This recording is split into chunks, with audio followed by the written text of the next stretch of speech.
저기 멀리 보이는 게 동아 라이프 10. 그 주변에는 정말 아무것도 없습니다.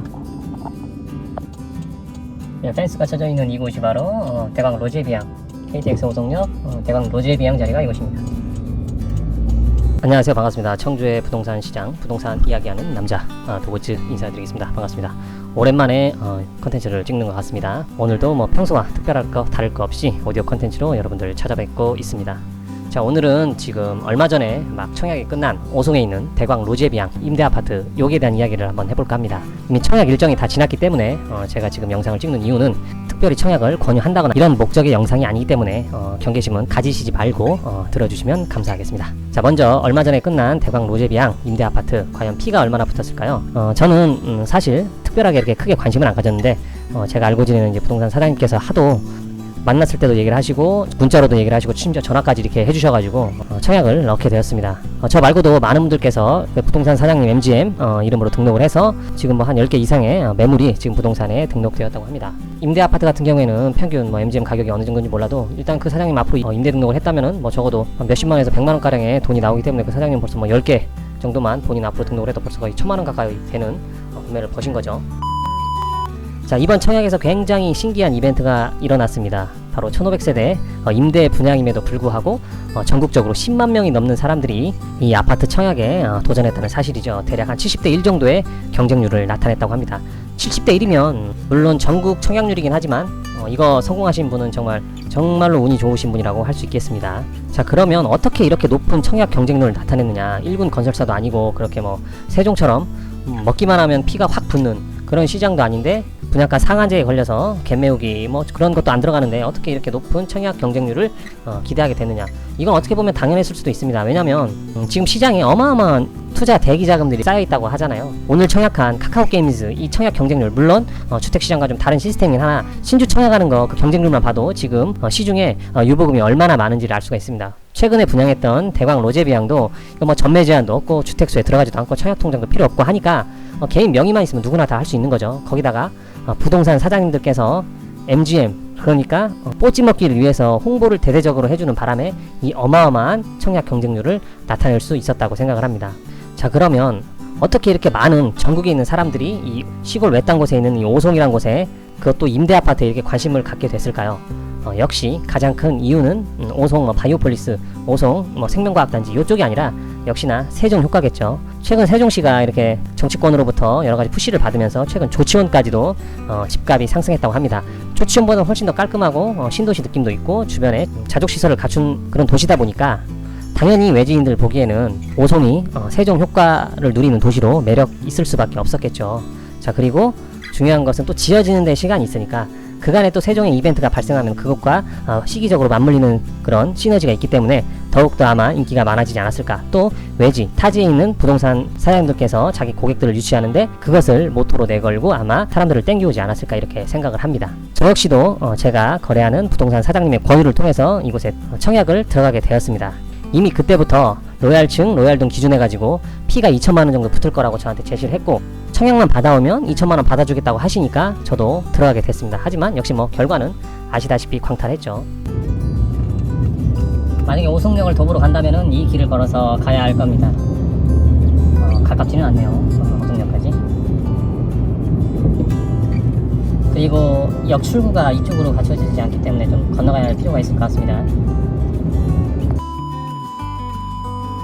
자, 그러면 이 오송에 있는 프리미엄급의 가치가 있느냐라고 봤을 때 갸우뚱할 수밖에 없죠. 왜냐면 청주 쪽에 살아보신 분들은 이 오송에 어마어마한 공급이 남아있다는 걸 다들 알고 계실 겁니다. 아파트 프리미엄 가치에 있어서는 이 수요와 공급이 매우 중요한데 그리고 어마어마한 공급이 쏟아질 예정이기 때문에 가치는 크게 있지 않다고 보시는 게 맞겠습니다. 상식적으로 봤을 때는 말이죠. 자, 그런데 중요한 건 뭐냐, 아까 얘기 드렸죠. 시중에 투자 유보금이 어마어마하게 쌓여있다. 결국에는 전매 제한도 없고 청약 통장도 필요 없고 그냥 개인 명의만 있으면 누구나 청약할 수 있는 이런 시장은 당연히 도박판이 될 수밖에 없습니다. 그래서 전국에 투자 자금들이 몰렸고 그것이 경쟁률이 이렇게 띄워놓으면 더 많은 사람들이 또 집중하게 되잖아요. 그래서 이거는 세종 효과와 또 맞물릴 수 있다. 잘 모르시는 분들은 또 시장에 뛰어들게 되고 그걸 피를 높게 부르다 보면 그게 뭐 몇천만원까지 오르는 것도 어떻게 보면 당연한 일일 수도 있겠죠. 그러니까 결국에 오송에 전국구적인 거대한 도박판이 생겼다라고 보시면 되겠고, 이런 판이 이해 안 되시는 분들 계실 수도 있는데 이거는 뭐 이미 시중에서도 많이 일어나고 있습니다. 주식 상장 폐지, 그러니까 주식이 없어지는 날 전날에도 뭐 30%씩 오르락내리락 하는 게 다반사거든요. 이거는 뭐 우리가 강원랜드 가고 마카오에 가듯이 그것을 그냥 하나의 도박판으로 보고 뛰어드는 불나방 같은 세력들이 굉장히 많다는 거예요.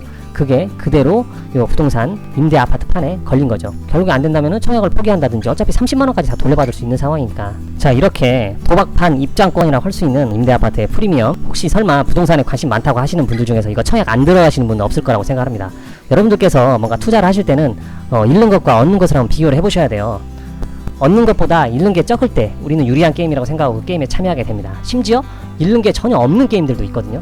지금 이 게임이 바로 잃는 게 전혀 없는 게임입니다. 단돈 1만원도 들어가지 않잖아요. 단돈 30만원만 잠깐 예치시키면 그것도 다 돌려받는 돈이죠. 예치시키면 청약 당첨 여부와 돈과 층 모든 걸 다 까볼 수가 있다? 이거 얼마나 메리트 있는 게임입니까? 이런 거는 앞으로 있으면 여러분들 당연히 들어가셔야 됩니다. 저도 주변인들한테 많이 추천을 해드렸는데 다들 무시하더라고요. 잠깐 짚고 넘어가면 이런 게임이 차후에 또 있을 겁니다. 오송에 아직 민간임대 아파트가 남은 걸로 알고 있거든요. 나중에 이것도 청약하면 그냥 개인 명의 가지고 한번 들어가 보세요. 특히나 청주 쪽에 그리고 세종 쪽에 주소지를 두신 분이라고 하시면은. 자, 그러면 어쨌든 피가 붙었습니다. 자, 그럼 이렇게 잃는 것 없는 게임에서 또 승자와 또 패자가 갈리겠죠. 자, 그럼 결국에 승자는 누구냐? 결국에는 자기 고객들 많이 유치시켜가지고 MGM 뽀찌먹기 시스템 등록시켜가지고 거기서 건당 뭐 몇십에서 몇백까지 이렇게 돈을 받는 부동산 중개업자님이 최고의 승자가 되겠죠. 경쟁률 띄우기 아주 일조하신 분들이죠. 저는 이분들이 오송 대왕 로제비앙 측에서 그 정도의 돈을 받을 가치가 있다고 생각을 합니다. 열심히 노력하신 분들이니까요. 자, 그리고 다음에 위너들은 누구냐? 바로 초피에 로얄층 로얄동 받아가지고 초피에 던지고 나간 사람들이 될 것이다. 이 사람들도 전혀 리스크를 지지 않고 결국에는 몇천만 원의 금액을 받고 나가게 된 것이니까요. 그러면은 루저들은 누구냐? 이곳에 정말 살고 싶었던 초피를 주고 실거주 목적으로 들어가신 분이 영원한 루저가 되시겠다. 자, 그러면 루저도 아니고 위너도 아니고 이제 막 도박판에 들어간 우리 참여자들, 투기 참여자들은 결국엔 선수들이 되는 것이다. 입주율까지 맞춰가지고 이 금액을 얼마까지 띄우느냐, 또 세종 효과를 얼마나 버프를 받아가지고 피를 많이 올리느냐가 이제 본 게임의 중요한 사항이라고 할 수 있겠습니다. 저기 오송역이 좀 보이네요. 걸어서 가능하긴 한데 거리가 좀 있는 것 같습니다. 이제 본격적인 눈치 게임이 시작됐습니다. 만약에 이번에 청약에 당첨이 되셔가지고 분양권을 갖고 계신 분들 중에서 할지 말아야 할지 고민하는 분들이 계시다면 가장 피가 많이 붙을 시기를 잘 조율해서 나오는 것이 중요하다고 할 수 있겠습니다. 그 시기 넘기면 물릴 수도 있다는 사실, 계약금부터 해가지고 중도금 안 나오시는 분들은 본인이 현납해야 될 수도 있고요. 중도금 나오시는 분들은 중도금 대출받아서 또 본인 신용을 사용해서 중도금을 내야 할 수도 있기 때문에 타이밍을 잘 재서 나오는 것이 중요하다고 할 수 있겠습니다. 자, 그러면 이 선수분들께서 잘 보셔야 되는 거는 제일 중요한 건 세종 효과입니다. 정치권에서 세종을 얼마나 푸시를 해두냐, 그리고 그거에 대한 버프를 또 얼마나 받느냐가 굉장히 중요하기 때문에 뉴스라든지 뭐 이런 거 잘 챙겨보시고 또 투자자들이 얼마나 관심을 갖고 있는지 이런 것도 잘 보시고. 자, 그럼 리스크는 뭐냐? 일단 리스크는 시간의 리스크가 있고요. 자, 또 중요한 게 뭐냐면은 과연 정부에서 이렇게 전매 제한도 없고 청약통장 제한도 없고 그냥 무분별하게 청약이 가능한 이런 청약을 과연 그대로 놔둘 것인가? 마지막 남은 도박판이라고 할 수 있는 이 임대아파트 전매에 대한 규제를 두지 않을 것인가? 이게 가장 큰 리스크라고 할 수 있겠습니다.